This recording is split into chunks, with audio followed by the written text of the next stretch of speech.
Stabilitas keuangan terjaga di tengah volatilitas global 2026.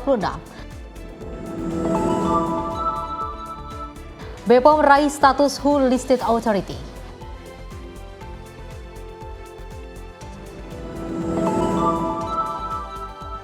Petugas tindak pelanggaran lawan arus di stasiun karet.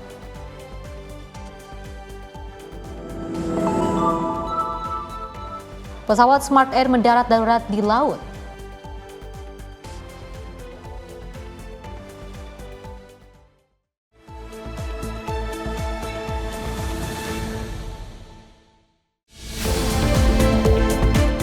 Halo pemirsa, Menyapa Indonesia Malam kembali hadir menemani Anda dengan beragam informasi menarik yang akan kami hadirkan untuk Anda. Bersama saya Peci Rahmadi, inilah Menyapa Indonesia Malam selengkapnya.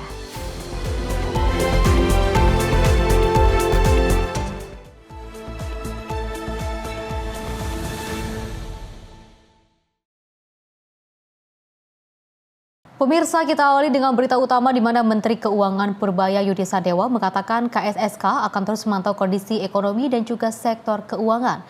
Tentunya langkah ini dilakukan untuk menghadapi volatilitas pasar keuangan global.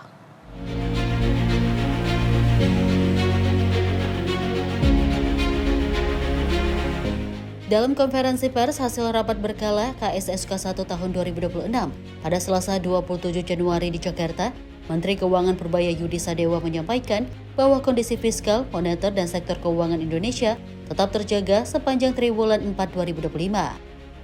Stabilitas ini tercapai berkat koordinasi dan sinergi kebijakan antar otoritas meski dinamika global masih penuh ketidakpastian. Purbaya menambahkan pasar keuangan global sempat mengalami volatilitas akibat ketegangan perdagangan dan geopolitik. KSSK akan terus memantau perkembangan ekonomi dan sektor keuangan sambil memastikan pertumbuhan domestik tetap menunjukkan ketahanan. Ia juga menyoroti dampak kebijakan suku bunga Amerika Serikat terhadap ekonomi global. Memasuki bulan Januari 2026, volatilitas pasar keuangan global sempat meningkat, terutama disebabkan oleh ketegangan perdagangan dan geopolitik. Berdasarkan perkembangan tersebut, KSSK yang terdiri dari Menteri Keuangan, Gubernur Bank Indonesia, Ketua Dewan Komisioner Otoritas Jasa Keuangan, dan Ketua Dewan Komisioner Lembaga Penjamin Simpanan akan terus mencermati dan melakukan asesmen forward-looking terhadap kondisi perekonomian dan sektor keuangan di tengah ketidakpastian global yang masih berlanjut, sekaligus melakukan usaha mitigasi secara terkoordinasi, baik antar lembaga anggota KSSK maupun dengan kementerian atau lembaga lain. Sejumlah indikator domestik menunjukkan perbaikan seperti PMI manufaktur yang berada di zona ekspansi, penjualan retail positif, dan neraca perdagangan surplus. Likuiditas perbankan diperkuat oleh penempatan kas negara dan pertumbuhan uang primer. Pertumbuhan ekonomi Indonesia 2025 diperkirakan 5,2% dan 2026 diproyeksikan meningkat menjadi 5,4%. Didukung penguatan permintaan domestik serta sinergi kebijakan pemerintah dan otoritas sektor keuangan. Tim redaksi Sinpo TV melaporkan.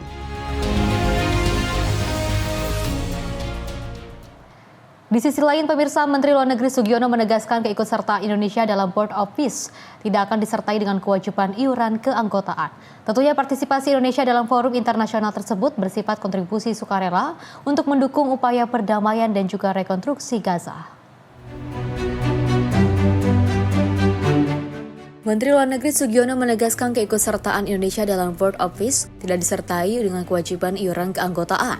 Sugiono menyebut keanggotaan Board of Peace bersifat undangan dan juga setiap negara yang diundang otomatis menjadi anggota selama 3 tahun. Partisipasi pembiayaan juga dilakukan secara sukarela sesuai dengan kesiapan masing-masing negara tanpa adanya kewajiban pembayaran tertentu. Ia juga menjelaskan kontribusi yang juga diberikan Indonesia difokuskan untuk mendukung upaya perdamaian dan juga proses rekonstruksi Gaza.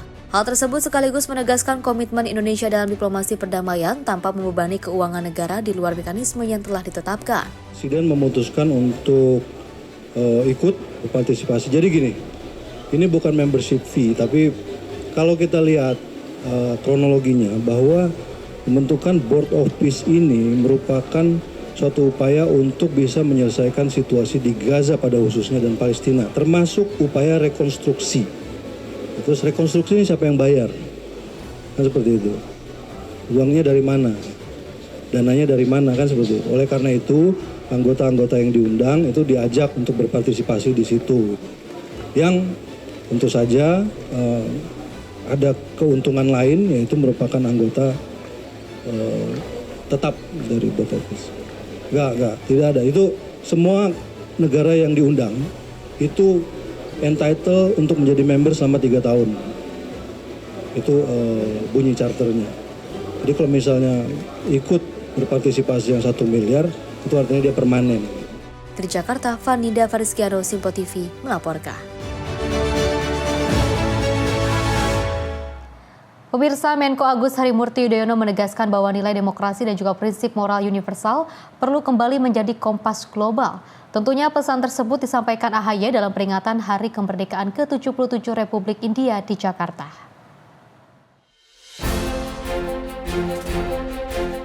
Menteri Koordinator Bidang Infrastruktur dan Pembangunan Kewilayahan Menko IPK Agus Harimurti Yudhoyono menggambarkan kondisi global saat ini sebagai situasi yang jauh dari stabil dan syarat dengan ketidakpastian. Berlangsung di Jakarta pada Selasa 27 Januari 2026, AHY menyampaikan bahwa sebuah bangsa yang besar dan beragam dapat memilih demokrasi, menjunjung pluralisme, dan melangkah maju dengan penuh keyakinan. AHY mengungkapkan persaingan geopolitik yang semakin menajam, kerjasama yang sedang diuji, rantai pasok yang sedang disusun ulang, ketahanan energi yang terasa semakin tidak pasti, dan guncangan iklim yang datang semakin sering menunjukkan dunia bersifat volatil, penuh ketidakpastian, dan syarat dengan kejutan. Oleh karenanya, AHY menilai bahwa pemikiran Mahatma Gandhi sebagai kompas moral global yang tetap relevan, satya dan ahimsa, kebenaran dan tanpa kekerasan, mengingatkan untuk menjaga dialog tetap terbuka dan kerjasama berpijak pada prinsip. On behalf of the government of Indonesia, I extend our warm congratulations to the government and people of India. May India continue to enjoy peace, progress, and prosperity. Excellencies, ladies and gentlemen, our partnership is not new. It is deep and it endures.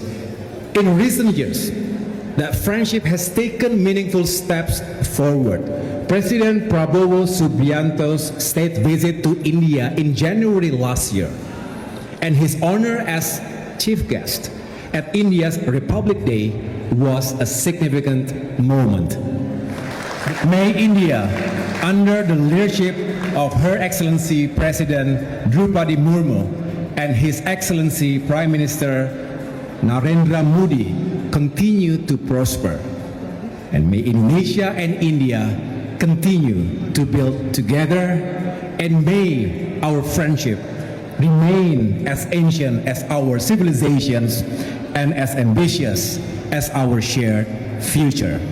Thank you. Terima kasih. Jai Hind. Merdeka. AHY juga menyebut bahwa hubungan Indonesia dan India semakin menguat. Hal itu ditandai oleh kunjungan kenegaraan Presiden Prabowo Subianto ke India dan kehormatan yang diberikan kepada Indonesia ketika Presiden Prabowo diundang sebagai tamu utama dalam peringatan Hari Republik India.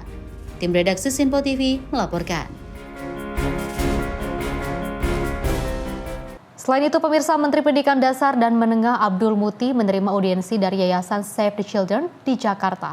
Tentunya pertemuan ini menjadi langkah awal kerjasama untuk mewujudkan program sekolah yang aman dan nyaman bagi anak-anak.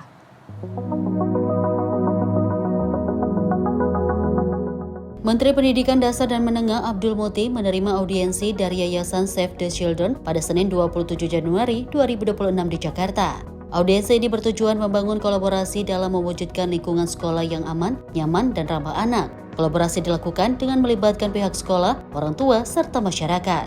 Dalam kesempatan tersebut, Kementerian Pendidikan Dasar dan Menengah bersama Yayasan Save the Children menandatangani nota kesepahaman atau MOU. Kesepakatan ini merupakan bentuk dukungan terhadap implementasi Peraturan Menteri Pendidikan Dasar dan Menengah Nomor 6 Tahun 2026. Peraturan tersebut mengatur tentang budaya sekolah aman dan nyaman sebagai upaya melindungi hak-hak anak di lingkungan pendidikan. Yayasan Save the Children menyampaikan apresiasi atas kerjasama ini. Menurut Save the Children, upaya menciptakan sekolah aman dan nyaman sejalan dengan misi organisasi dalam memastikan terpenuhinya hak-hak anak. Kemendikbudristek merupakan mitra strategis kami untuk menjalankan program-program di Save the Children. Mendukung program sekolah aman dan nyaman tentunya sejalan dengan misi kami untuk memastikan hak-hak anak terpenuhi, terutama hak-hak anak dalam bidang pendidikan dan juga perlindungan untuk anak-anak kapanpun dan dimanapun. Untuk menciptakan sekolah aman dan nyaman tidak cukup hanya melibatkan sekolah tentunya. Peran orang tua dan peran masyarakat atau komunitas di sekitaran sekolah, termasuk juga peran komunitas orang tua murid, komunitas orang tua dan pihak sekolah yang biasanya ada di setiap sekolah harus difungsikan secara optimal. Karena tanpa adanya kolaborasi yang kuat, tanpa adanya kesepahaman yang sejalan bagaimana menciptakan sekolah yang nyaman dan aman, apa yang kita cita-citakan bersama tentunya tidak akan terpenuhi. Harapan saya, semua pihak meyakini dan ingin melakukan yang terbaik untuk bisa menciptakan apa yang terbaik untuk anak-anak di sekolah. Melalui kolaborasi ini, Kemendikdasmen berharap implementasi Permendikdasmen nomor 6 tahun 2026 dapat berjalan optimal, sehingga sekolah menjadi ruang yang nyaman, aman, dan mendukung pertumbuhan kembang anak secara menyeluruh. Tim redaksi Sinpo TV melaporkan.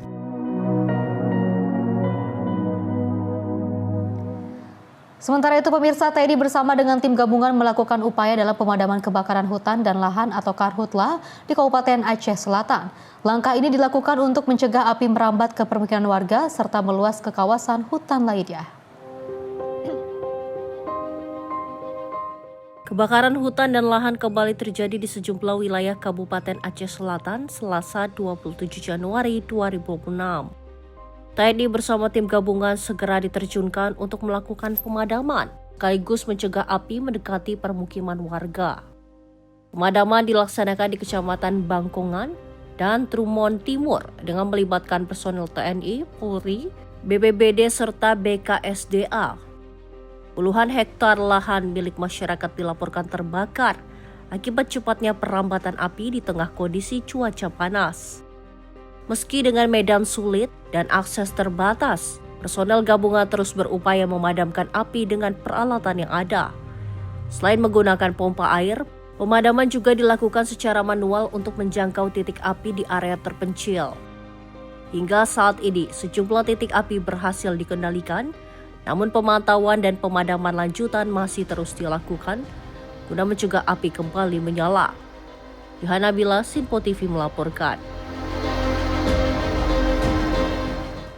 Informasi lainnya pemirsa, guna memberantas penyakit masyarakat hingga kejahatan jalanan, Polda Maluku resmi menggelar operasi dengan Sandi Salawaku. Tentunya dengan melibatkan personil gabungan operasi pekat ini akan dilaksanakan selama 2 pekan ke depan di seluruh wilayah hukum Polres jajaran Polda Maluku.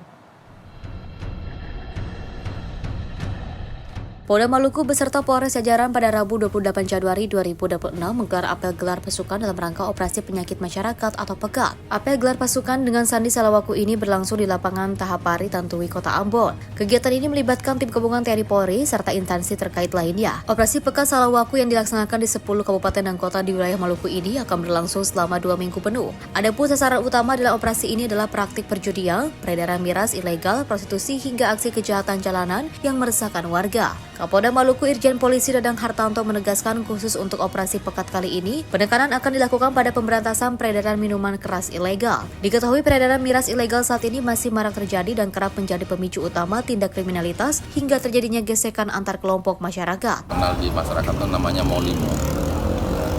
Ada judi, minuman keras ilegal, kemudian prostitusi, kejahatan jalanan lainnya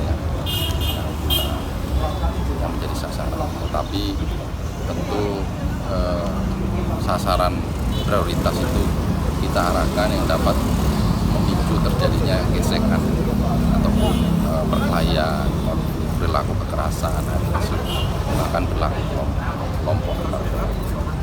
Dan itu juga karena di sini banyak peredaran minuman keras ilegal, ini menjadi juga sasaran utama. Maka kemarin saat saya kunjungan di beberapa wilayah, saya melihat beberapa raja yang memiliki peraturan negerinya yang berusaha untuk mencegah terjadinya pemanfaatan minuman keras yang dapat memicu perilaku kekerasan. Dalam kesempatan apel gelar pasukan ini, Kapolda Maluku juga memberikan piagam penghargaan kepada sejumlah raja atau kepala desa. Penghargaan ini diberikan sebagai bentuk apresiasi kepada para kepala pemerintah negeri yang memiliki aturan adat maupun peraturan desa dalam memberantas peredaran miras serta menjaga Kamtibmas di wilayahnya masing-masing. Dari Ambon, Maluku, jurnalis Simpo TV melaporkan. Pemirsa, desa-desa di Tapanuli kini semakin terhubung berkat pembangunan jembatan yang terus berjalan. Tentunya infrastruktur ini menjadi kunci bagi warga untuk mengakses sekolah, pasar, dan layanan publik.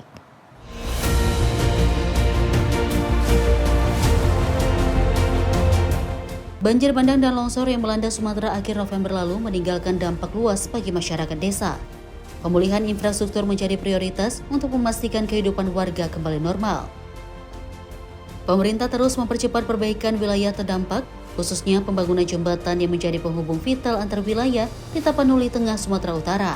Pantauan terbaru menunjukkan pembangunan jembatan Anko di Kelurahan Hutana Bolon, Kecamatan Tuka telah memasuki tahap persiapan dengan melibatkan TNI dan masyarakat setempat.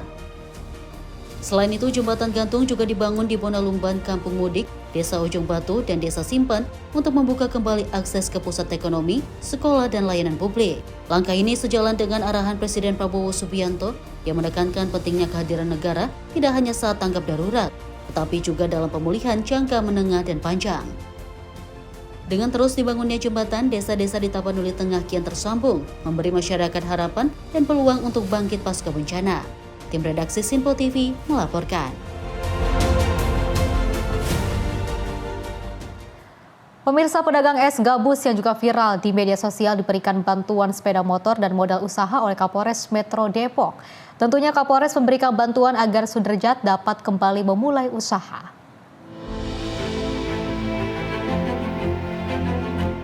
Sudrajat, pedagang es gabus yang viral di media sosial, diketahui adalah warga Bojonggede, Kabupaten Bogor, Jawa Barat. Kapolres Metro Depok Kombes Abdul Waras yang menyambangi kediaman Sudrajat memberikan bantuan berupa 1 unit sepeda motor dan modal usaha. Meskipun Sudrajat adalah warga Bogor, namun secara wilayah hukum, Bojonggede masuk ke dalam wilayah hukum Kota Depok. Sehingga sebagai bentuk kepedulian, Kapolres memberikan bantuan agar Sudrajat dapat kembali memulai usaha. Hadir di sini dari Polres Metro Depok. Memang beliau Pak Jat ini secara administrasi kependudukan itu masuk wilayah Kabupaten Bogor, tapi secara administrasi kepolisian dia masuk wilayah hukum kami, Polres Metro Depok, dan hari ini kami hadir di sini untuk bisa sedikit memberikan bantuan kepada beliau. Mudah-mudahan ini bisa membawa manfaat untuk usaha beliau. Motor dengan sedikit modal usaha untuk beliau. Terima kasih. Sudrajat pun mengaku bersyukur meski begitu ia masih trauma untuk kembali berjualan. Saya sih mau dagang es kue lagi. Takutnya saya mau 3 kali 4 kali itu. Takut digebuk, pakai kayu, pakai apa itu. Kita saya mati konyol. Enggak, kan udah ada aneh. Jamin apa? Iya, saya takutnya diikat sama. Sebelumnya, Sudrajat sempat viral di media sosial lantaran diduga menjual jajanan es gabus berbahaya di kawasan Kemayoran, Jakarta Pusat. Namun setelah diselidiki tim keamanan pangan Dokpol Polda Metro Jaya, diketahui es yang dijual tidak mengandung bahan berbahaya. Dari Kota Depok, Jawa Barat, Riswanto Ahmad melaporkan. Pemirsa, percepatan pemulihan pasca bencana jelang Ramadan, informasinya usai jeda berikut ini.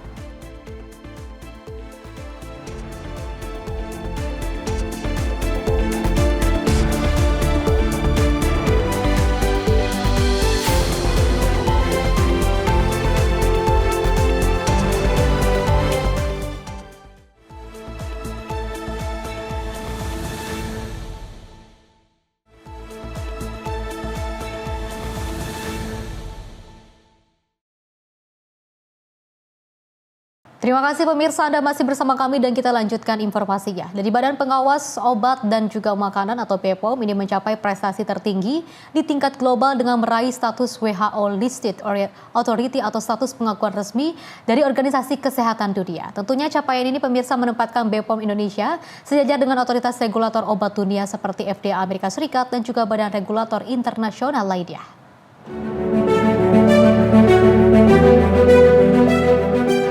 Kepala Badan Pengawas Obat dan Makanan Taruna Ikrar menyampaikan status WHO Listed Authority menunjukkan maturitas sistem regulasi BPOM telah mencapai standar tertinggi di dunia. Dengan pencapaian tersebut, BPOM Indonesia kini berada di level yang sama dengan otoritas pengawas obat negara maju seperti FDA Amerika Serikat. Taruna menegaskan capaian ini bukan hanya menjadi kebanggaan lembaga, namun juga kebanggaan bangsa Indonesia di tingkat internasional. Taruna menyebut BPOM berkomitmen terus menjaga dan meningkatkan standar pengawasan obat dan makanan demi perlindungan kesehatan masyarakat serta kepercayaan global. Jadi, lembaga yang diakui dunia dengan reputasi tertinggi. Dan alhamdulillah berkat kerja keras semua pihak, Badan POM telah mencapai maturitas tertinggi di dunia ini, yaitu kita mencapai yang disebut dengan WHO Listed Authority. We already reached our target to be WHO Listed Authority. That is really amazing because we already equally with the US FDA, we equally with the Europe FDA, we equally with developed countries. We are not standing behind them. We are the same level of them. That is means menjulang. But not only that, we want to make our country proud with our entity is Indonesian. So based on that, we not only want to be the high level standardized. Dari Jakarta, Jihan Nabila Mutia Anggiani, Simpo TV melaporkan. Pemirsa, dari pemerintah juga mulai menerapkan registrasi nomor seluler berbasis biometrik untuk menekan maraknya penipuan online. Tentunya kebijakan ini diharapkan memperkuat perlindungan masyarakat dalam berkomunikasi di ruang digital. Pemerintah resmi memberlakukan registrasi nomor seluler berbasis biometrik sebagai upaya menekan maraknya penipuan online yang meresahkan masyarakat. Kebijakan ini diatur dalam Peraturan Menteri Komunikasi dan Digital Nomor 7 Tahun 2026.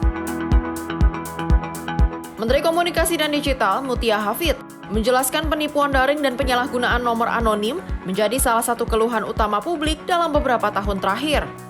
Hal tersebut disampaikannya saat peluncuran program Senyum Nyaman dengan Biometrik, Semantik, di Jakarta Pusat pada Selasa 27 Januari.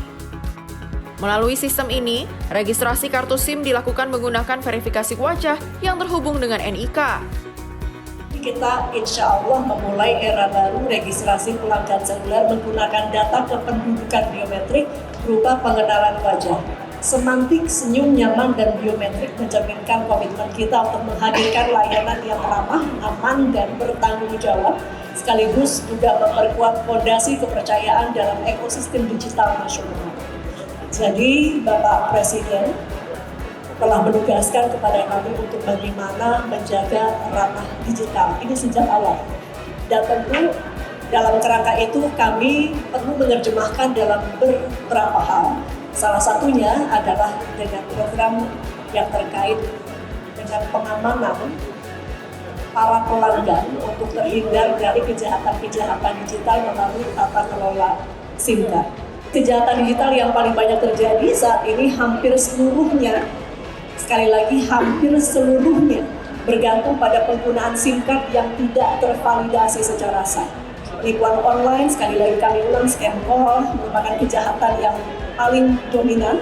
Karena itu kita perlu membangun atau kita harus melawan kepercayaan palsu yang biasanya kejahatan itu menghilang ketika terdeteksi.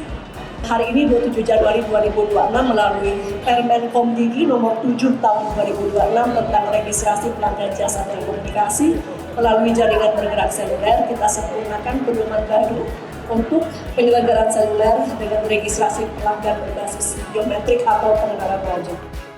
Mutia menegaskan, kebijakan ini bertujuan melindungi masyarakat saat berkomunikasi melalui telepon maupun pesan digital.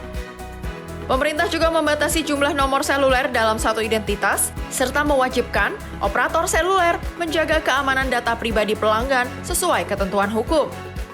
Tim redaksi Simpo TV melaporkan.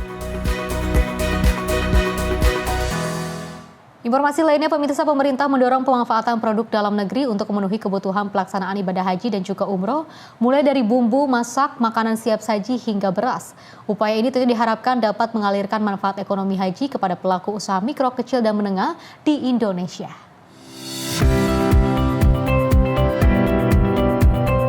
Direktur Jenderal Pengembangan Ekosistem Ekonomi Haji dan Umroh Kementerian Haji dan Umroh RI, Jainal Effendi, mengatakan bahwa langkah tersebut sejalan dengan arahan Presiden Prabowo dan Menhaj RI Gus Irfan agar dana penyelenggaraan haji tidak hanya terserap di Arab Saudi, tetapi juga berdampak langsung bagi masyarakat Indonesia. Jainal menjelaskan, pada musim haji tahun ini, pihaknya memaksimalkan penggunaan produk bumbu masak dan makanan siap saji atau ready to eat alias RTE bercita rasa Indonesia. Total terdapat sekitar 22 jenis bumbu dan jutaan paket makanan siap saji yang telah melalui uji kelayakan. Selain itu, pemerintah juga mulai menjajaki ekspor beras ke Arab Saudi untuk kebutuhan haji dan umroh. Langkah ini dilakukan seiring dengan kondisi surplus panen nasional.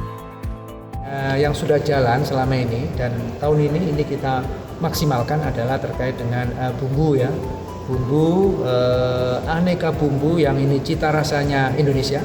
Lalu sekitar 22 jenis bumbu ya, kemudian makanan ready to eat terutama di Arab Musna yang kita tidak ada kesempatan lagi untuk memasak, yang ini yang tinggal dimakan.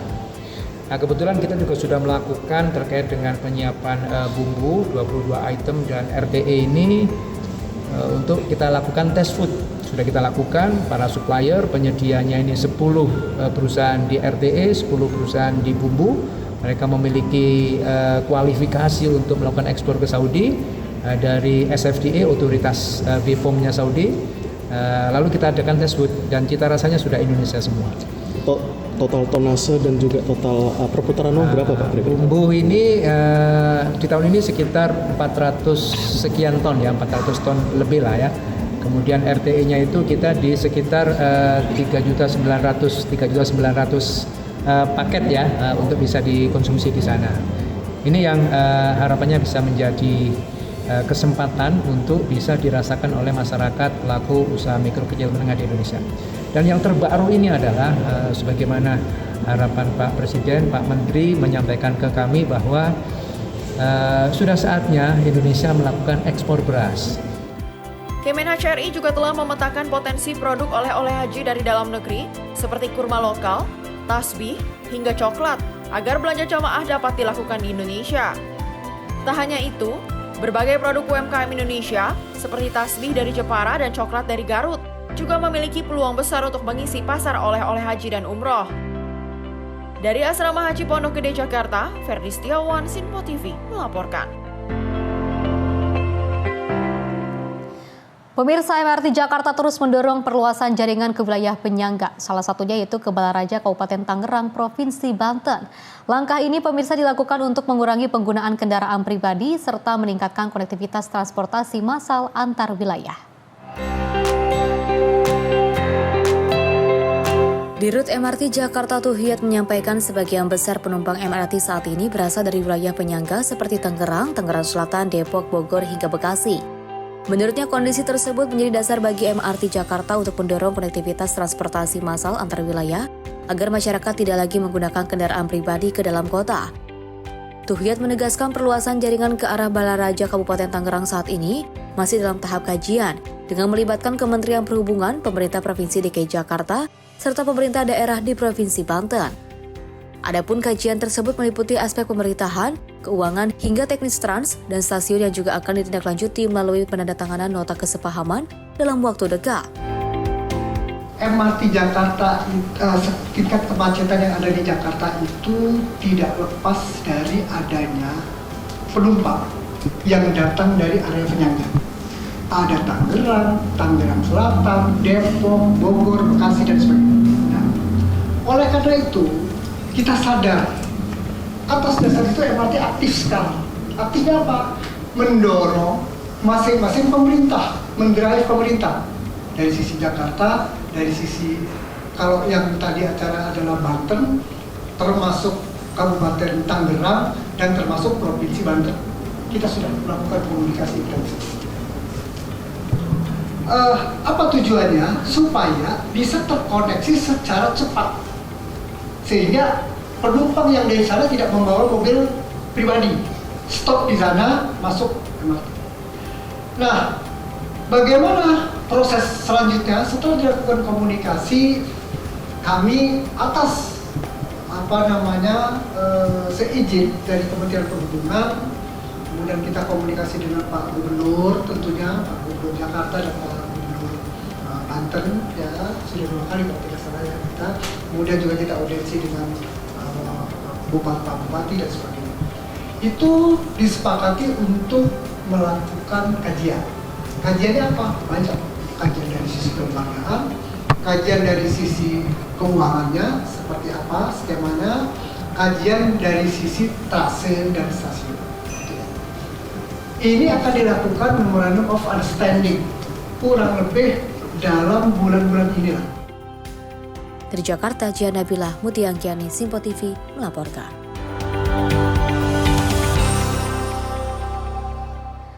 Pemirsa, Menteri Pekerjaan Umum Dodi Hanggodo ini menargetkan infrastruktur tahap tanggap darurat pasca bencana di Sumatera akan rampung sebelum Ramadan. Upaya tersebut ini dilakukan untuk memastikan warga terdampak ini dapat menempati fasilitas yang layak, termasuk kesiapan rumah ibadah bagi umat muslim demi kelancaran ibadah selama bulan suci Ramadan. Menteri Pekerjaan Umum Dodi Hanggodo menyatakan, pemerintah akan mempercepat penyelesaian infrastruktur tahap tanggap darurat pasca bencana di Sumatera. Pembangunan infrastruktur rumah ibadah juga menjadi salah satu prioritas pemerintah di wilayah terdampak bencana. Dodi memastikan, kesiapan rumah ibadah bisa rampung sebelum bulan Ramadan agar masyarakat bisa menjalankan ibadah Ramadan dengan aman dan nyaman. Tak hanya itu, ia juga menyebut kesiapan bangunan harus dilengkapi dengan air bersih, listrik, dan sanitasi yang memadai. Pemerintah berharap kesiapan infrastruktur ini dapat membantu masyarakat di masa pemulihan pasca bencana. Jadi di tahap tanggap darurat inilah. Terus rumah-rumah ibadah sudah sebagian harus sudah siap untuk rekan-rekan yang beragama Islam melaksanakan kewajiban di bulan Ramadan. Terutama dari sisi kebersihan dan dari sisi kesiapan air bersihnya, untuk wudhu dan seterusnya. Itu yang kemarin ditekankan sih. Yang lain-lain masih bertahap ya, karena kalau tadi kan dari program kita di awal paling lambat 2028 lah kita programkan di awal ya, karena kan saya lihat secara pribadi yang daerah-daerah di pelosok-pelosok itu memang belum terjamah sama sekali gitu. Dari Jakarta, Fani Davarisiano, Sinpo TV melaporkan. Dari Kepala Basarnas Marsikal Madya TNI Muhammad Syafi'i mengungkapkan ada 35 rumah hilang akibat longsor di Dusun Pasir Kuning, Kecamatan Cisarua, Bandung Barat, Jawa Barat. Tentunya selain itu sebanyak 27 korban meninggal dunia telah berhasil diidentifikasi dan diserahkan kepada pihak keluarga. Sebanyak 35 rumah tersapu usai dilanda longsor di Kampung Pasir Kuning, Kecamatan Cisarua, Kabupaten Bandung Barat, Jawa Barat. Hal tersebut disampaikan oleh Kepala Basarnas Marsikal Madya TNI Muhammad Syafi'i usai menghadiri rapat kerja bersama Komisi 5 DPR di Kompleks Parlemen Senayan, Jakarta. Syafi'i menyebut, pihaknya juga telah berhasil menemukan 47 body pack dalam pelaksanaan evakuasi bencana longsor. Dari jumlah itu, 27 korban meninggal dunia telah dievakuasi dan diserahkan kepada pihak keluarga.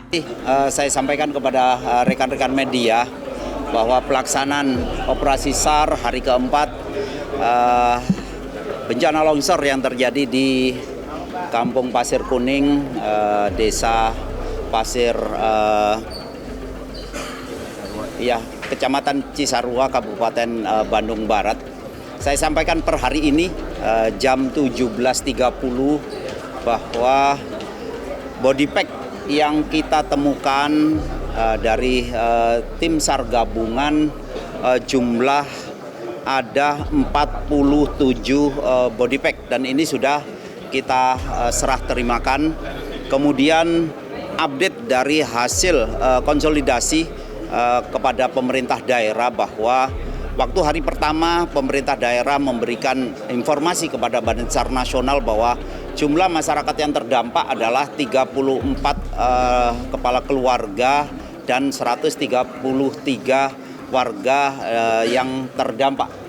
Namun dalam perkembangannya ternyata bahwa jumlah rumah yang terdampak tersapu oleh bencana ada 35 rumah dengan jumlah korban 155, di mana dari 155 ini 75 dapat diselamatkan, kemudian sisanya waktu itu dalam pencarian, dan hari ini yang saya sampaikan update pada jam 17.30 yaitu jumlah body pack yang kita temukan sudah 47 body pack. Dari Jakarta, Farizal dan Fariskiano, Sinpo TV melaporkan. Pemirsa, penguatan materi diklat petugas haji Arab Saudi di Asrama Haji Pondok Gede terus intens dilakukan. Para petugas haji kini mulai dibekali materi tentang praktek penanganan jemaah haji di bandara melalui gladi atau simulasi langsung di Bandara Al Madinah.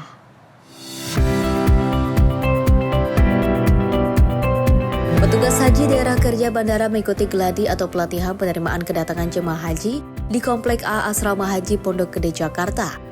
Gladi penanganan jemaah haji di bandara ini menjadi salah satu bagian penting dalam tahapan pelayanan jemaah haji di Arab Saudi nantinya. Ya pemirsa, hari ini adalah simulasi dari daerah kerja bandara.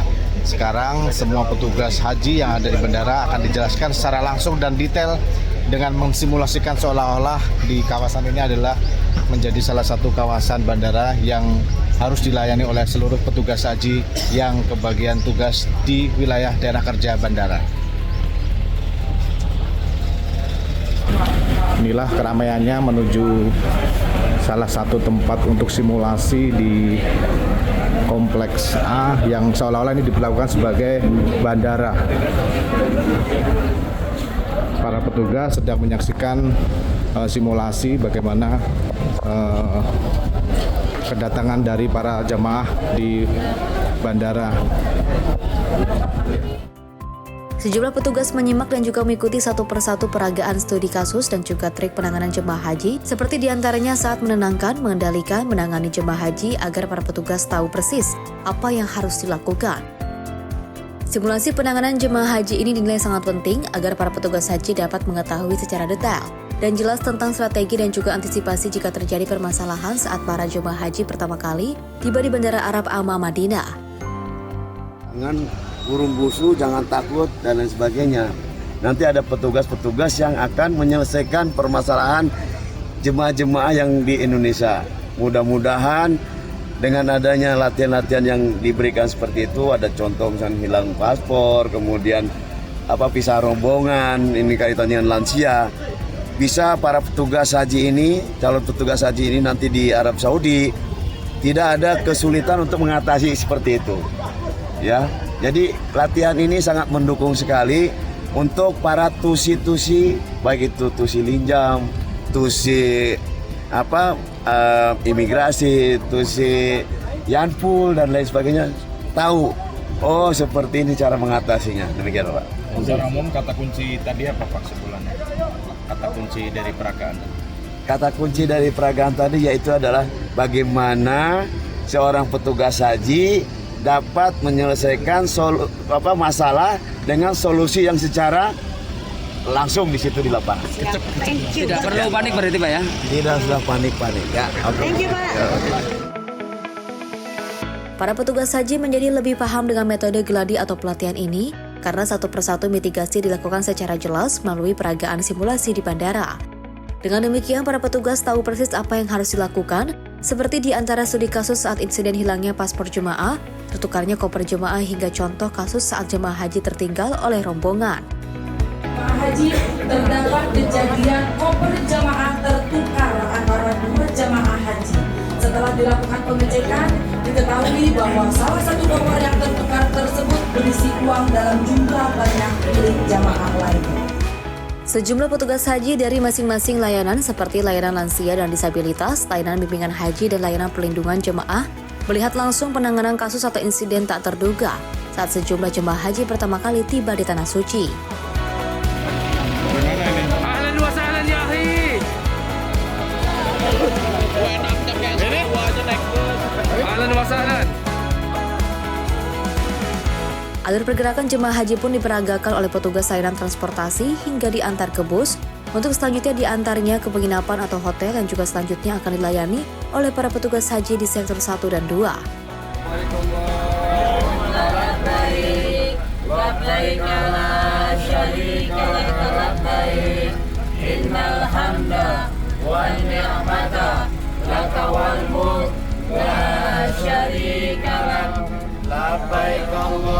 Ya pemirsa, itu tadi setelah semua kelengkapan dari masing-masing divisi dicek satu persatu hingga ada permasalahan dan sudah ditangani dengan masing-masing divisi. Sekarang akhirnya semua jamaah sudah masuk ke bus dan siap untuk menuju ke penginapan di sektor. Selanjutnya para jemaah akan dibimbing oleh tim bimbingan haji dan juga akan beristirahat sebentar untuk melanjutkan kegiatan ibadah selanjutnya. Dari Asrama Haji Pondok Gede, Ferdi Setiawan, Simpo TV melaporkan.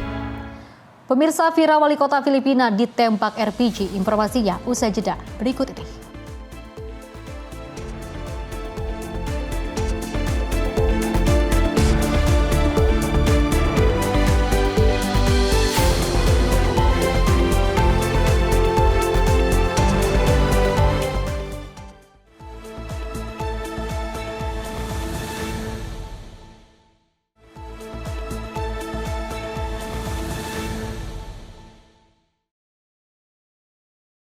Pemirsa, Anda masih menyaksikan Menyapa Indonesia Malam dan kita lanjutkan informasinya. Konvoi Wali Kota Syarif Aguak Datu Ahmad menjadi sasaran penyergapan di Filipina. Kendaraan Wali Kota dihujani peluru, mereka menggunakan senjata api bertenaga tinggi dan RPG.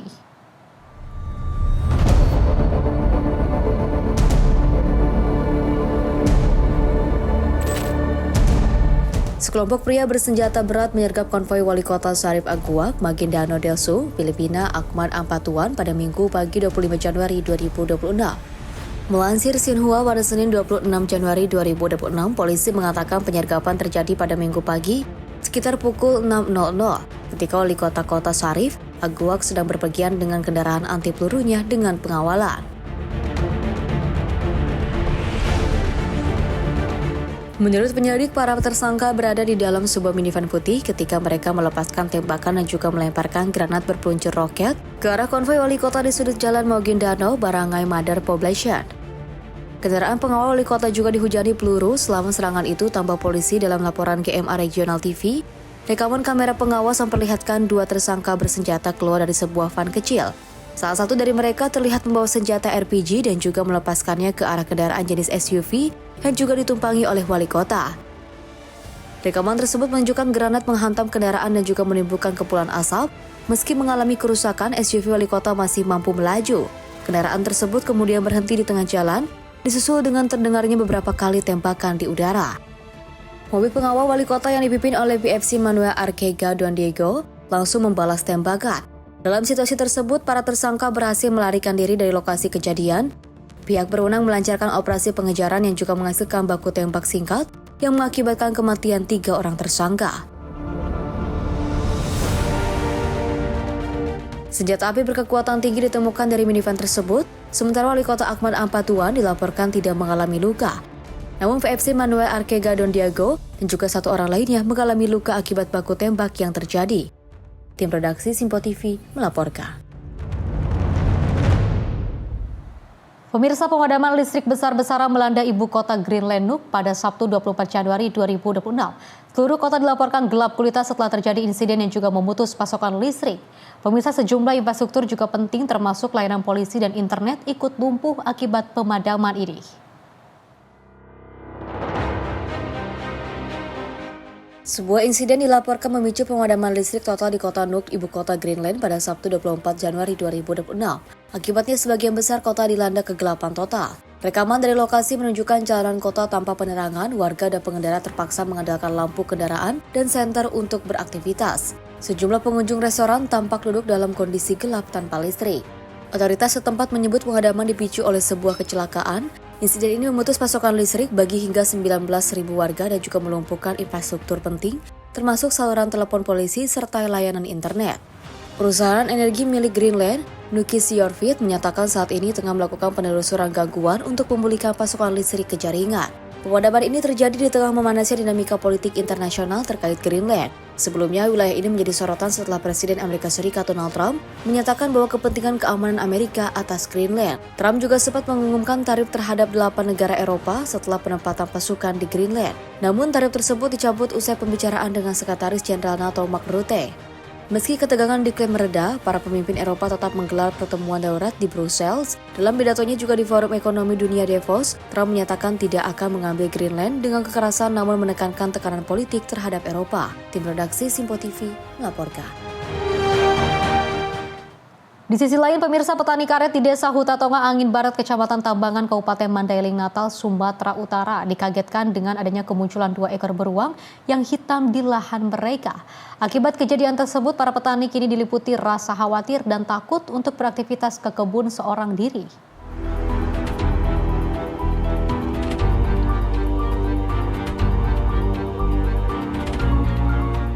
Inilah video amatir yang direkam petani sesaat kemunculan 2 ekor beruang berwarna hitam di lahan karet mereka di Desa Hutatonga, Angin Barat, Kecamatan Tambangan, Kabupaten Mandailing, Natal, Sumatera Utara. Rekaman video ini diambil petani pada pagi hari saat petani bersiap untuk memanen hasil dari perkebunan mereka. Tanpa diduga, mereka dikagetkan dengan 2 sosok beruang berukuran besar yang juga memasuki areal perkebunan. Beruang ini diketahui mengambil buah-buahan termasuk durian dan manggis milik petani yang saat ini sedang berbuah. Bahkan jejak cakaran ditemukan di batang pohon durian dan pohon lainnya di sekitar lokasi. Kemunculan 2 ekor beruang hitam ini, petani karet dan juga warga sekitar khawatir beruang memasuki wilayah pemukiman penduduk. Untuk menghindari hal yang tidak diinginkan, para petani mengaku takut untuk ke kebun sendirian akibat kemunculan beruang ini. Bang, ada berapa ekor beruang yang datang ke kebun kita ini, Bang? Kalau yang saya lihat 2 ekor dia kan. Jadi lumayan besar dia kan. Kemarin gimana abang lihat posisinya? Kebetulan kan biasalah pagi-pagi kan sampai ke ladang ini kan karena lagi musim durian kan, nengok durian lah ke bapaknya ini kan, ke batangnya ini kan. Kebetulan pas masih di sana saya itu kan, nampak aku hitam-hitam sini, apa itu pikir kan? Rupanya udah beruangnya kan, mundur belakang kan, takut juga lah kan. Iya Bang. Jadi untuk aku videokan kan. Oh gitu Bang. Jadi untuk ternak kita Bang masih aman. Kalau ternak sih aman mudah-mudahan kan. Jadi yang dirusak cuman batang-batang pohon ini Bang ya. Cuman tiap malam kan di situ di durian yang di atas itu tiap malam dijatuhkannya kan. Naik juga di situ kan. Terus waktu nampak dia pergi kemana arahnya? Kalau yang pertama saya lihat itu yang 2 itu ke atas dia naiknya kan, ke arah situ kan. Itu jauh nggak dari perkampungan? Kalau dari perkampungan kira-kira berapa lah? 200 meter, 300 meter lah dari kampung itu kan. Beruang ini mengganggu nggak pada waktu abang kerja di sini? Nah, kebetulan kalau pas lagi kerja nggak pernah juga nampak kan. Cuman takut juga lah kan. Oh ya berarti dia nampaknya pagi-pagi Bang ya? Ya pagi, kalau beruang kan biasanya kan malam itu cari makan kan. Sementara hingga saat ini kemunculan beruang sudah dilaporkan ke pihak Badan Konservasi Sumber Daya Alam Tabaksel, namun belum dilakukan penanganan lebih lanjut. Dari Kabupaten Mandailing, Natal, jurnalis Simpo TV melaporkan. Pemirsa, hujan salju tebal menyelimuti Provinsi Duhok di wilayah Kurdistan, Irak. Kondisi ini menarik perhatian warga dan juga wisatawan dari berbagai daerah yang datang untuk menikmati suasana musim dingin. Aktivitas bermain salju menjadi daya tarik utama bagi pengunjung yang juga akan memanfaatkan momen musim dingin ini. Hujan salju tebal melanda Provinsi Duhok di kawasan Kurdistan, Irak. Kondisi cuaca ini justru menjadi daya tarik bagi warga lokal maupun wisatawan dari berbagai penjuru Irak. Rekaman yang diambil pada Minggu 25 Januari 2026 memperlihatkan pegunungan dan kawasan perumahan tertutup salju tebal. Anak-anak hingga orang dewasa tampak menikmati suasana dengan bermain salju dan juga membuat boneka salju. Salah seorang pengunjung mengaku menikmati pengalaman musim dingin tersebut. Ia menyebut suasana di Duhok memberikan pengalaman yang menyenangkan bagi para wisatawan. Sementara itu, warga setempat Salid Murad mengatakan Duhok memang menjadi tujuan favorit saat musim dingin. Menurutnya banyak pengunjung datang dari berbagai daerah seperti Basra, Baghdad, dan juga provinsi lainnya karena intensitas salju yang tinggi. Ia menambahkan para pengunjung menikmati berbagai aktivitas musim dingin seperti bermain salju dan juga permainan musim dingin lainnya. Suasana di Duhok disebutnya indah dan menyenangkan. Pemerintah regional Kurdistan sebelumnya telah mengeluarkan peringatan cuaca. Perakiraan menyebutkan wilayah Kurdistan akan terdampak gelombang salju dan juga penurunan suhu mulai pada Kamis 22 Januari 2026 dan berlangsung hingga akhir pekan. Tim redaksi Simpo TV melaporkan. Pemirsa, pemanjat legendaris Amerika Serikat Alex Honnold kembali menyita perhatian dunia. Tentu saja Honnold melakukan aksi ekstrim dengan memanjat gedung ikonik Taipei 101 tanpa tali pengaman. Aksi berbahaya ini menarik perhatian puluhan penonton yang juga memadati area sekitar gedung. Tentunya aksi ini sekaligus mencatatkan sejarah baru dalam dunia panjat tebing urban. Pemanjat legendaris Amerika Serikat Alex Honnold melakukan aksi revie solo dengan memanjat gedung Taipei 101 setinggi 508 meter pada Sabtu 24 Januari 2026. Aksi ini dilakukan tanpa tali maupun alat pengaman. Rekaman menunjukkan Honnold berjalan menuju gedung sebelum mulai memanjat fasad ikonik bercorak bambu. Puluhan warga dan pengunjung tampak menyaksikan langsung dari luar maupun dalam gedung. Sejumlah ruas jalan di sekitar lokasi sempat ditutup. Aksi ini menarik penggemar dari berbagai daerah di Taiwan. Banyak di antara mereka mengaku mengenal Honnold melalui film dokumenter panjat bebas yang mempopulerkan namanya di dunia. Sejumlah penonton mengungkapkan kekaguman dan antusiasme. Mereka menyebut aksi ini sebagai kesempatan langka untuk melihat langsung pemanjat legendaris tersebut di Taiwan. Setelah menyelesaikan aksinya dalam waktu 1 jam 31 menit 34 detik, Honnold dilaporkan turun menggunakan elevator untuk menemui panitia dan para penggemar. Pemanjat berusia 40 tahun ini dikenal dengan berbagai aksi free solo ekstrim di seluruh dunia. Aksi memanjat Taipei 101 menjadi rekor panjat urban tanpa tali yang tertinggi dalam sejarah dan juga disiarkan ke seluruh dunia. Tim redaksi Simpo TV melaporkan. Informasi lainnya, pemirsa, petugas melakukan penertiban lalu lintas di kawasan Stasiun Karet, Jakarta Pusat. Langkah ini dilakukan agar menyusul maraknya pelanggaran, khususnya pengendara yang juga melawan arus, yang dinilai membahayakan keselamatan pengguna jalan. Penertiban digelar sebagai respon atas banyaknya keluhan masyarakat. Petugas tak hanya menindak namun juga memberikan edukasi dan upaya preventif agar kecelakaan lalu lintas dapat dicegah.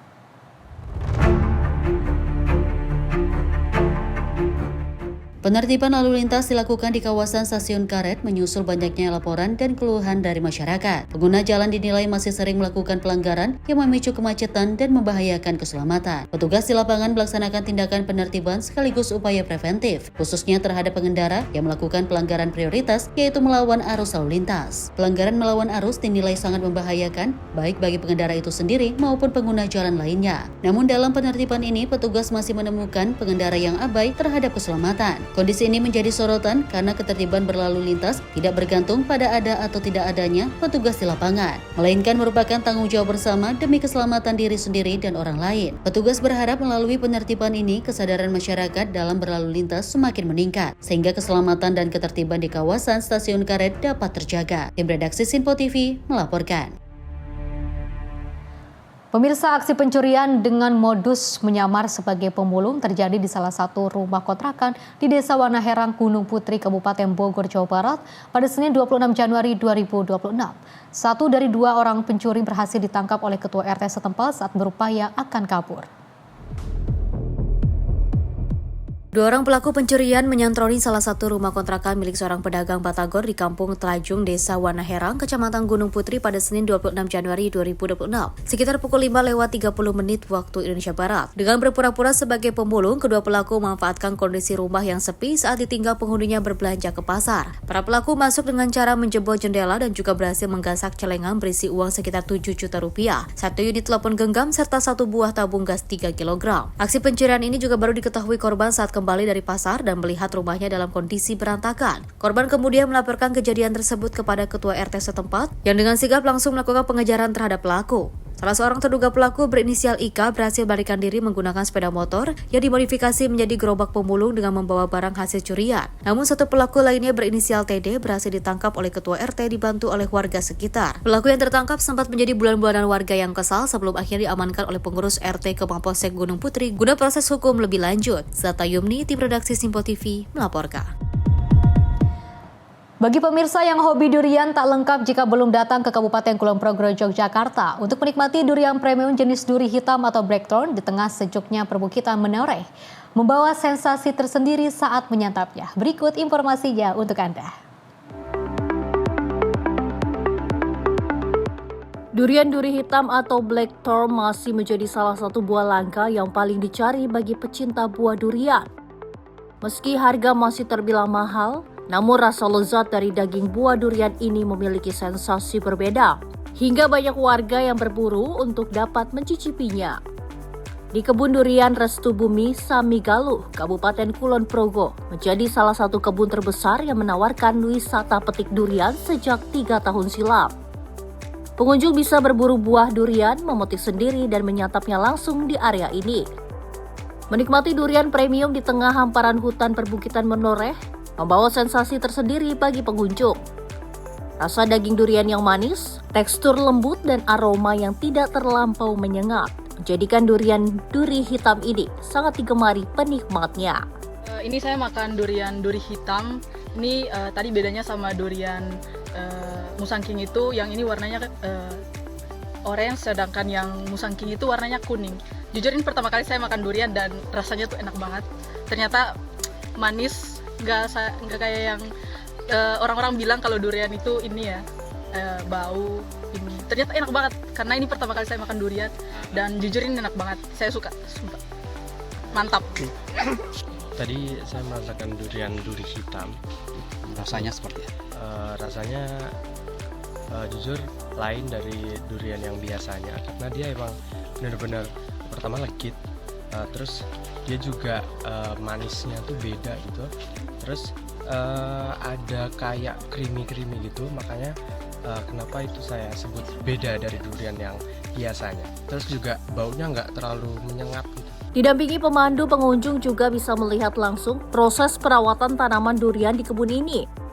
Di lahan seluas 2 hektar, Antonius Hartoyo mengembangkan tanaman durian duri hitam ini sejak 7 tahun silam. Tahun ini menjadi panen ketiga kalinya dan menghasilkan lebih dari 1.000 butir durian. Sayangnya cuaca ekstrim yang terjadi sejak beberapa bulan terakhir membuat hasil panen menurun drastis dibandingkan tahun sebelumnya. Saya memang hobi durian ya, pertama itu, sehingga saya cari durian sudah kemana-mana. Kemudian ada pemikiran, saya pengen nanam sendiri. Saya mencari tempat yang secara view-nya bagus, kemudian tanahnya cocok, saya akan coba nanam. Dan saya dapat di daerah Wonotawang sini. View-nya bagus, tanahnya cocok untuk ditanam durian. Dan ini yang saya pikir, yang saya lihat di Jogja kelihatannya belum ada wisata petik durian yang akan coba kita terapkan di daerah di sini. Kira-kira itu. Di sini ada 3 jenis, ada bawor, musangking, dan duri hitam. Ini kebun yang ketiga. Jadi total luas dari Restu Bumi itu 4,8. Ya karena yang pertama rasanya memang sungguh luar biasa tadi ya, creamy, legit, warnanya bagus, lembut gitu ya. Tahun ini agak kurang baik karena iklimnya juga kurang menunjang. Tapi puji Tuhan masih bisa menghasilkan yang kualitas durian yang tadi seperti yang kita makan hari ini cukup baik. Durian Blackthorn ini dijual kisaran harga Rp300.000 per kilogramnya. Selain jenis duri hitam, pengunjung juga bisa mencicipi buah durian jenis musangking dan bawor yang juga memiliki rasa yang tidak kalah lezat.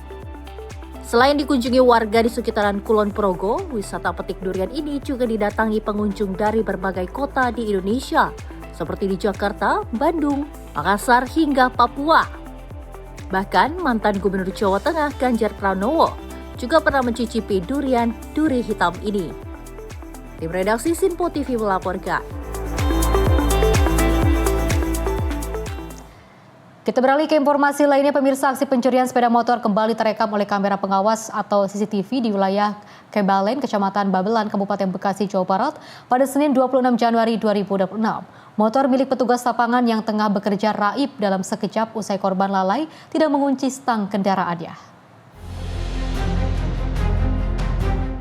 Berdasarkan rekaman kamera CCTV, peristiwa ini terjadi di depan toko Inung Grosir Jalan Taman Perjuangan sekitar pukul 9:22 waktu Indonesia Barat. Korban yang merupakan seorang pria saat itu tengah melakukan kunjungan kerja untuk menata produk atau display di dalam toko. Ia memarkirkan kendaraannya tepat di depan toko namun dalam kondisi stang tidak terkunci. Celah tersebut langsung dimanfaatkan oleh pelaku. Hanya dalam hitungan detik pelaku dengan cepat membawa kabur motor saat pemiliknya tidak berada di lokasi parkir. Pasca kejadian ini, warga diimbau untuk selalu waspada dan memastikan kunci pengaman ganda terpasang meskipun kendaraan hanya diparkir dalam waktu singkat guna menghindari aksi kriminalitas. Zata Yumni, tim redaksi Simpo TV, melaporkan.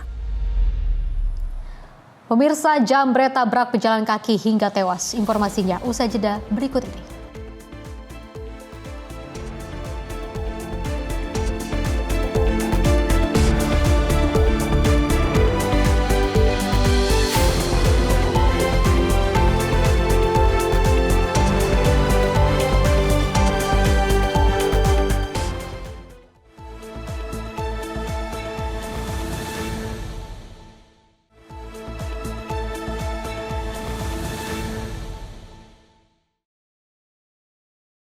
Terima kasih pemirsa, Anda masih bersama kami dan kita lanjutkan informasinya. Pesawat Smart Air dengan nomor registrasi PKSNS mengalami insiden serius di Bandara Nabire, Papua Tengah.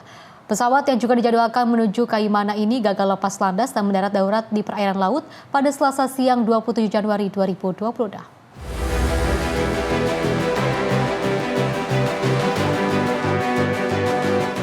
Berdasarkan informasi dari akun Instagram @lbj_jakarta, insiden terjadi sekitar pukul 12:55 waktu Indonesia Timur. Pesawat Smart Air tujuan Kaimana ini dilaporkan gagal lepas landas dan terpaksa mendarat darurat di laut dekat Bandara Nabire. Seluruh penumpang yang berjumlah 13 orang berhasil selamat, terdiri dari seorang pilot, seorang kru, dan 11 orang penumpang. Lulu Nur Saidah Permana, tim redaksi Simpo TV melaporkan. Pemirsa, Badan SAR Nasional mengungkapkan bahwa kronologis insiden pesawat Smart Air yang jatuh di perairan Kabupaten Nabire, Papua Tengah pada Selasa lalu.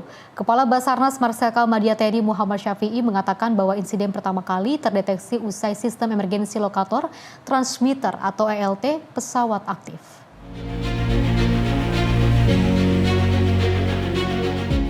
Sebuah pesawat Smart Air tipe Caravan dengan nomor registrasi PKSNS jatuh di kawasan perairan Kabupaten Nabire, Papua Tengah. Merespon hal ini, Kepala Basarnas Marsikal Madya TNI Muhammad Syafi'i mengatakan pesawat tersebut berangkat dari Nabire untuk menjalankan misi penerbangan. Namun di tengah perjalanan pilot mendeteksi kondisi yang tak normal sehingga memutuskan untuk kembali ke bandara. Kendati demikian, dalam proses kembali ke bandara, pesawat mengalami penurunan daya mesin dan akhirnya kehilangan tenaga sehingga memaksa pilot melakukan pendaratan darurat di perairan. Atas insiden tersebut, seluruh penumpang dan kru pesawat dipastikan dalam kondisi selamat. Pesawat Nabire, saya ingin sampaikan bahwa betul kira-kira jam 12, jam berapa? Kira-kira jam 12 lah.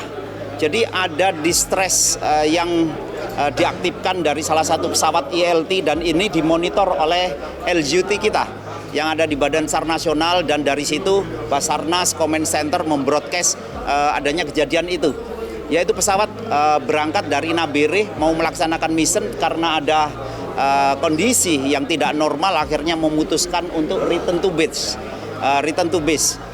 Dan selama proses perjalanan kembali ke aerodrome ternyata terjadi semacam ada power yang drop, jadi lost power, sehingga pesawat harus melaksanakan ditching di danau sebelum atau di air sebelum sampai di bandara. Dan alhamdulillah seluruh korban bisa terselamatkan. Ada 13 penumpang, 13 orang kru dan penumpang. Dan kalau soal kenapa kejadian ini tentunya nanti pasti akan menjadi istilahnya kegiatan dari KNKT untuk mencari tahu. Jadi alhamdulillah betul itu terjadi dan tadi kita juga mendapatkan informasinya seperti itu. Dari Jakarta, Farizal Davarizkiano, Simpo TV melaporkan.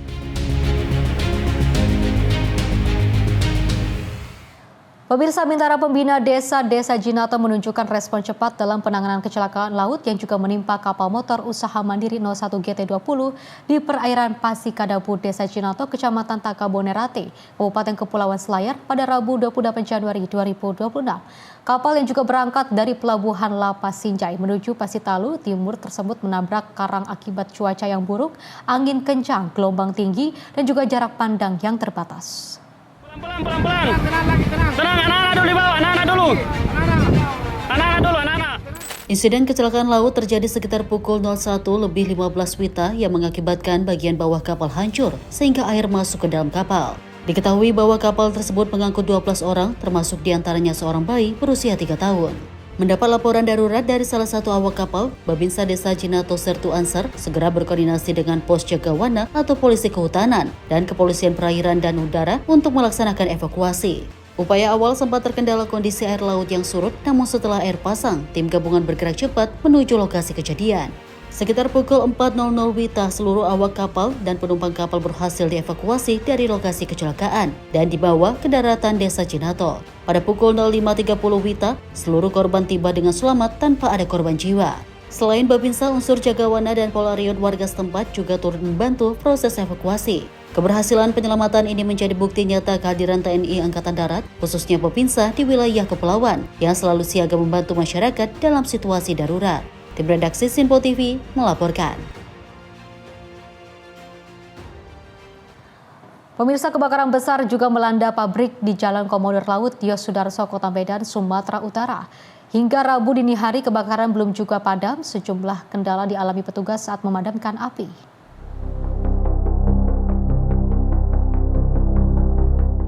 Pabrik pembuatan sandal di Jalan Komodor Laut Yosudarso, Kota Medan, Sumatera Utara ini terbakar pada Selasa 27 Januari 2026 malam. Kobaran api menghanguskan seluruh bangunan pabrik yang memiliki material mudah terbakar. Belasan unit mobil pemadam kebakaran pun dikerahkan ke lokasi guna memadamkan api. Menurut keterangan warga, kebakaran terjadi begitu cepat, api muncul dan dengan cepat membesar. Warga panik berhamburan keluar rumah untuk menyelamatkan diri dan menyelamatkan barang berharga mereka dari dalam rumah karena api merembet hingga ke permukiman warga. Bang, ada ledakan dari pabrik, terus ya udah kayak kami gak sangka itu potensi utama, Bang. Udah rupanya pabrik. Berapa kali dengar suara ledakan itu? Sekitar sampai detik ini udah 7 kali, Bang. 7 kali ya? Besar ya? Iya, besar. Pabrik apa ini? Pabrik Swallow. Sendal ya? Iya, sendal. Bukan, ban dalam kereta. Hingga Rabu dini hari api terus membesar dan juga sulit dipadamkan petugas pemadam kebakaran. Hingga kini belum diketahui adanya korban jiwa, namun diduga kebakaran terjadi saat aktivitas produksi tengah berlangsung. Dari Medan, Sumatera Utara, jurnalis Sinpo TV melaporkan.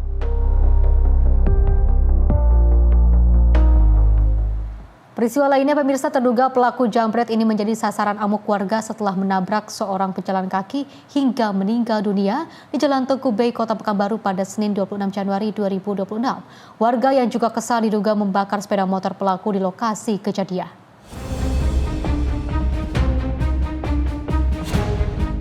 Berdasarkan informasi yang diketahui, peristiwa ini bermula saat kedua terduga pelaku jambret melarikan diri setelah melakukan aksi penjambretan dari arah Jalan Khairuddin Nasution. Kedua pelaku kemudian dikejar warga saat melintasi Jalan Tengku Bey dengan kecepatan tinggi. Alhasil, sepeda motor yang ditumpangi keduanya menabrak seorang wanita pejalan kaki. Akibat tabrakan ini, korban mengalami luka serius dan dinyatakan meninggal dunia di tempat kejadian. Sementara kedua terduga jambret terjatuh dari sepeda motor langsung diamankan warga. Keduanya sempat menjadi sasaran amuk massa dan sepeda motor yang digunakan pun dibakar di lokasi kejadian. Feren Putri, tim redaksi Sinpo TV melaporkan.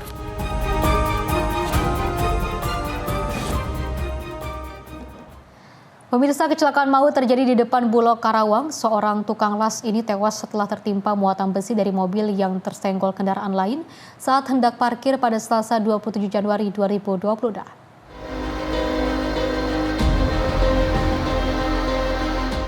Kecelakaan hingga menyebabkan korban jiwa terjadi di depan Bulog Karawang pada Selasa 27 Januari 2026. Seorang tukang las tewas usai tertimpa muatan besi yang terjatuh dari mobil bermuatan besi yang ditabrak mobil lain saat parkir.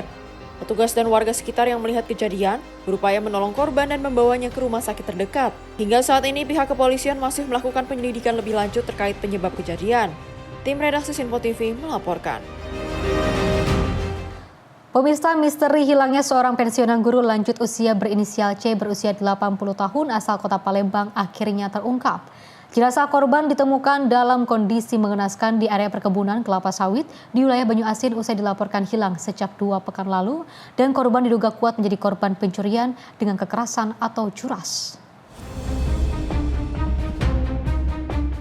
Penemuan jenazah ini merupakan hasil pengembangan penyidikan tim Subdit 3 Jatanras di Treskrimum Polda Sumatera Selatan yang sebelumnya telah berhasil mengamankan 3 orang tersangka dengan peran berbeda. Jasad korban ditemukan di semak-semak di bawah pohon sawit sekitar 300 meter dari jalan besar di perkebunan warga, wilayah Tanjung Lago, Kabupaten Banyu Asin. Saat ditemukan kondisi jenazah sangat mengenaskan dan hanya tersisa tulang belulang. Korban diketahui terakhir kali meninggalkan rumahnya di Kelurahan Aryo Kemuning, Kota Palembang pada Rabu 14 Januari lalu. Saat itu korban berpamitan untuk berobat ke rumah sakit Bayangkara dengan mengendarai mobil pribadinya namun tidak pernah kembali. Kabid Humas Polda Sumsel Kombes Polisi Anandang Mukmin Wijaya menyampaikan berdasarkan pemeriksaan para tersangka, korban diduga dibunuh oleh pelaku dan jasadnya dibuang untuk menghilangkan jejak. Ini masih kita akan koordinasi lagi sama Pak Dirkrimum ya. Yang jelas mudah-mudahan ada titik terang kan. Kemarin pencarian dari jenazah ini guru kita, Dr. Kristina ya, mudah-mudahan sudah ada perkembangan. Nanti akan dirisi bersama oleh Pak Dirkrimum. Perampokan pembunuhan bagaimana Pak? Yang jelas saat ini dari Presiden Polda Sumatera Selatan telah menerapkan pasal 479 KUHP ya, nomor 1 tahun 2023 KUHP yang baru ya, tentang pencurian dengan kekerasan. Dan nanti akan ada pengembangan lainnya kepada tersangka lainnya, dan saat ini 3 orang tersangka sudah ditahan dan ditangkap ya. Sudah ditangkap dan ditahan. Antara pertama YG ya selaku pelaku utamanya, kemudian JI ya selaku yang membantu untuk melakukan riset menginstal ulang HP dari korban, dan kemudian yang terakhir HS yang membantu menjualkan kendaraan. Untuk saat ini, tim Inafis dan juga Jatanras Polda Sumsel telah mengevakuasi jenazah korban ke Rumah Sakit Bayangkara Palembang guna proses identifikasi lebih lanjut. Sebelumnya, kecurigaan polisi mengarah pada tindak pidana usai keluarga korban menemukan rekaman CCTV serta keterangan saksi yang melihat seorang pria tak dikenal membawa mobil korban keluar dari rumah. Mobil tersebut kemudian diketahui sempat berpindah tangan sebelum akhirnya berhasil diamankan petugas. Dari Palembang, Tim Liputan Sinpo TV melaporkan. Pemirsa, seorang satpam di SMP Negeri 1 B Bunta Selatan diduga menjadi korban penganiayaan oleh muridnya sendiri yang bolos saat jam belajar pada Senin 26 Januari 2026. Satpam Arpan Lisman tampak mengalami luka di bagian pelipis mata.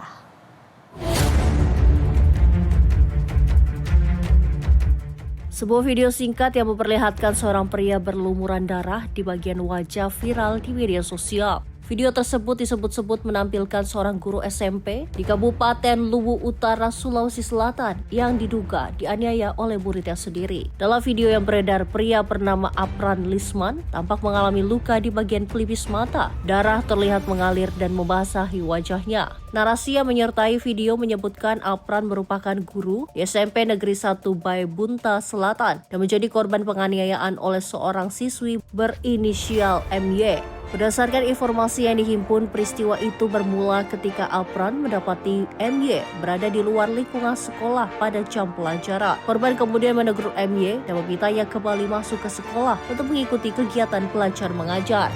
Namun saat berada di depan kelas, korban disebut sempat menendang bagian belakang tubuh MY. Tindakan tersebut diduga memicu emosi siswa yang bersangkutan. MY mendatangi Apran yang saat itu sedang duduk di depan sekolah. Cekcok mulut pun tak terhindarkan. Situasi kemudian memanas hingga MY diduga langsung melakukan penyerangan terhadap Apran. Akibat kejadian tersebut, Apran mengalami luka di bagian pelipis mata dan darah berceceran di wajahnya. Merasa tidak terima atas kejadian itu, Apran kemudian melaporkan dugaan penganiayaan tersebut ke kepolisian.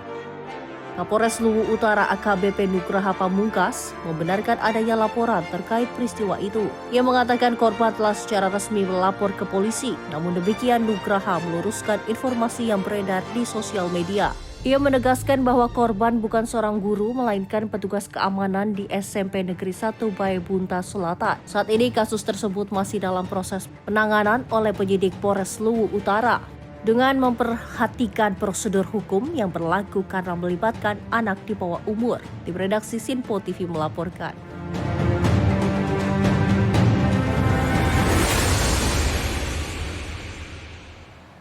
Selain itu, pemirsa, seorang guru di SMP Negeri 1 Baebunta Selatan Kabupaten Luwu Utara, Sulawesi Selatan ini menjadi korban penganiayaan oleh salah satu siswanya. Peristiwa ini terjadi pada Senin 26 Januari 2026. Korban juga mengalami luka serius akibat pemukulan. Peristiwa penganiayaan terhadap seorang guru terjadi di SMP Negeri 1 Baebunta Selatan, Kabupaten Luwu Utara, Sulawesi Selatan pada Senin 26 Januari 2026. Korban diketahui bernama Arpan Lisman. Penganiayaan berawal saat korban menegur sekelompok siswa yang kedapatan membolos saat jam pelajaran. Namun salah satu siswa diduga tidak terima dengan teguran yang diberikan. Pelaku kemudian kembali mendatangi korban dan melakukan pemukulan secara bertubi-tubi. Akibat serangan pelaku, korban mengalami luka robek parah pada bagian alis kanan. Korban juga mengalami memar di area mata dan mengeluarkan darah. Tim redaksi Sinpo TV melaporkan. Pemirsa, kabur saat dirazia petugas imigrasi kelas 1 non-TPI Jakarta Pusat, 5 warga negara asing asal Nigeria nekat bersembunyi di area toren penampungan air apartemen di kawasan Kebayoran, Jakarta Pusat. Para pelaku diamankan lantaran diduga komplotan penipu internasional secara daring lewat love scamming dan juga expedition scamming.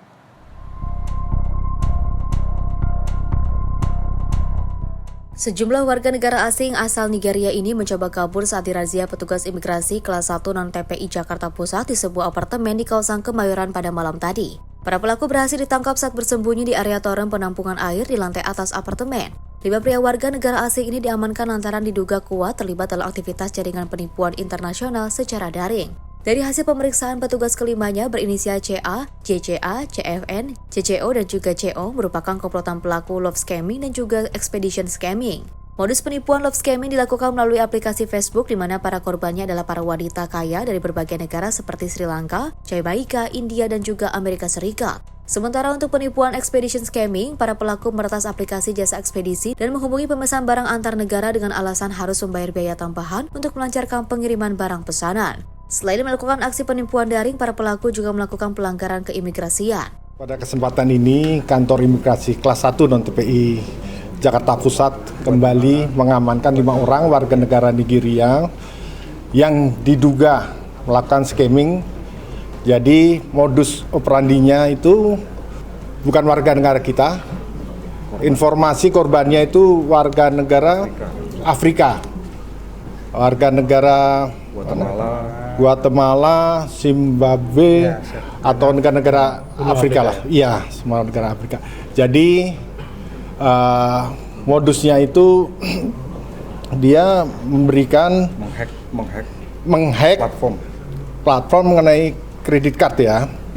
Kredit card. Jadi tadi ditemukan itu ada 43 kredit card. Ya, berarti ini ada love scamming juga. Ini kita masih melakukan pendalaman. Jadi ini masih bergulir pendalaman sebenarnya apa, karena ada satu laptop yang belum dilihat isi apa di dalamnya.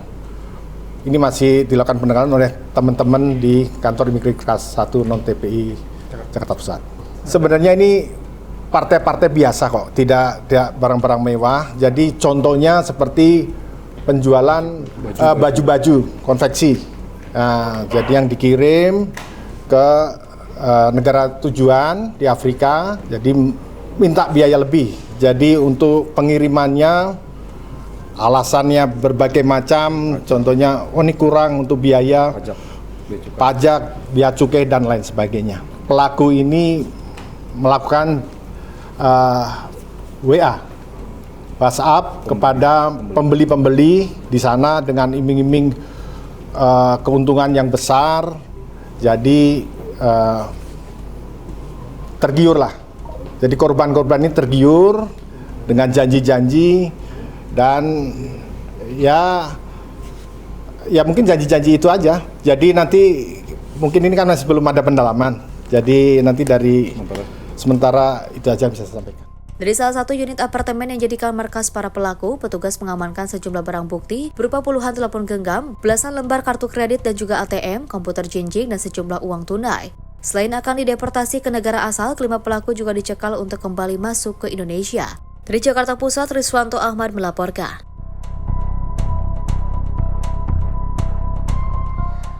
Pemirsa, seorang wanita yang juga diduga rentenir menganiaya penjaga kios saat menagih utang di salah satu kios pedagang di Takalar, Sulawesi Selatan. Tidak hanya melakukan penganiayaan, pelaku bahkan nekat mengambil uang Rp200.000 di laci kasir. Rekaman CCTV kios ini memperlihatkan aksi penganiayaan yang diduga dilakukan oleh seorang wanita rentenir saat menagih utang di kios pedagang jagung di Jalan Poros Takalar, Kecamatan Patalasang, Kabupaten Takalar, Sulawesi Selatan. Pelaku RI yang emosi langsung memukuli wajah korban, menjambak hingga menendang perut korban Jumriyani. Sejumlah penjaga kios pun berusaha melerai keduanya agar keributan tidak berlanjut. Namun tidak hanya menganiaya penjaga kios, pelaku juga mengambil paksa uang Rp200.000 di dalam laci kasir. Penganiayaan terhadap penjaga kios ini terjadi pada Jumat siang 23 Januari 2026 saat pemilik kios tidak berada di kiosnya dan kini viral di media sosial. RI yang saat itu datang menagih tiba-tiba emosi karena korban Jumriyani yang juga sedang menjaga kios tidak memberikan uang pembayaran. Usai penganiayaan korban, Jumriyani langsung melaporkan pelaku ke Sentra Pelayanan Kepolisian Terpadu atau SPKT Polres Takalar. Menurut penjaga kios, pelaku RI emosi saat menagih utang karena pemilik kios tidak berada di tempat. Dia datang di sini nak cari bosku, tapi bosku tidak ada, lagi pergi. Iya, jadi di situ langsung diambil uang di laci. Dia dorong kak di situ. Dia dorong kak baru nak kata-katai kak. Jadi langsung nak tarik rambutku, jilbabku. Dia jambak. Iya, dia jambak kak, baru dia cakar kak juga di bagian sini sama di sini dengan di tangan, lalu ditendang kak berkali-kali di bagian perut. Iya, sakit tuh. Agar tidak terlaluan kak jalan ke sakit sih. Sementara pemilik kios mengaku tidak pernah menunggak pembayaran bunga yang ditetapkan oleh orang tua pelaku dari total utang Rp50 juta. Saya pernah ambil, ceritanya saya pinjam uangnya, itu tahu dari tahun 2000 kalau saya tidak salah, karena ini sudah lama toh. Awal saya pinjam sama dia itu 50 juta dan kewajiban saya 5 juta per bulan bayar bunga, saya selalu bayar. Jadi beberapa tahun lagi saya dikasih bayar bunga 1 juta per minggu dengan modal 50 juta. Nah, itu berlanjut sampai Oktober 2025. Di sana sering terjadi cekcok karena saya tidak mampu lagi bayar bunga. Kemarin kenapa dia ke sini? Saya tidak tahu, bahwasanya dia mau datang ambil uang di laciku dan memukul karyawanku, saya tidak tahu. Nah, dia hubungi saya memang, tapi saya di atas motor. Setelah saya sampai di Bantai, saya buka itu tasku, saya lihat memang panggilannya, tapi saya tidak pernah menyampaikan bahwa ke warung. Dia chat saya, jangan ditransfer. Saya tidak transfer. Kenapa tiba-tiba saya ditelepon sama karyawanku bahwasanya ada Erika ke sini ambil uang di laci baru pukul anak-anak. Semenjak saya ambil uang itu, saya tidak pernah lari dari tanggung jawabku. Saya selalu membayar. Kalaupun saya telat 1-2 hari, setelah dibayar tidak boleh. Kasus penganiayaan ini kini ditangani oleh unit Satreskrim Polres Takalar. Korban juga telah menyerahkan bukti rekaman CCTV ke aparat setempat. Dari Kabupaten Takalar, Sulawesi Selatan, jurnalis Simpo TV melaporkan. Peristiwa lainnya, pemirsa, percobaan aksi jambret terjadi di salah satu usaha laundry di lingkungan Kuwum, Kerobokan, Kelot Badung, Bali pada Minggu sore 25 Januari 2026. Pelaku yang juga diduga berjumlah 2 orang ini gagal menarik kalung emas pemilik laundry dengan menggunakan sepeda motor.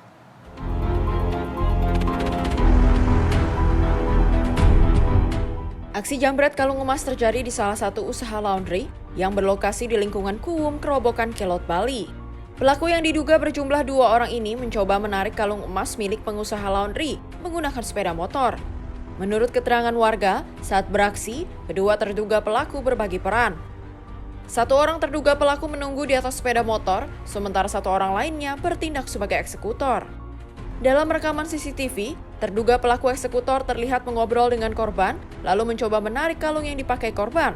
namun tarikan terduga pelaku gagal. Hingga saat ini, warga berharap pihak berwenang dapat menindaklanjuti peristiwa tersebut guna menjaga keamanan dan ketertiban di wilayah Kerobokan Kelot. Tim redaksi Sinpo TV melaporkan. Pemirsa, informasi tadi menutup perjumpaan kita hari ini. Saya Azhar Putra, mewakili rekan kerja yang bertugas mengucapkan terima kasih. Selamat malam dan sampai jumpa.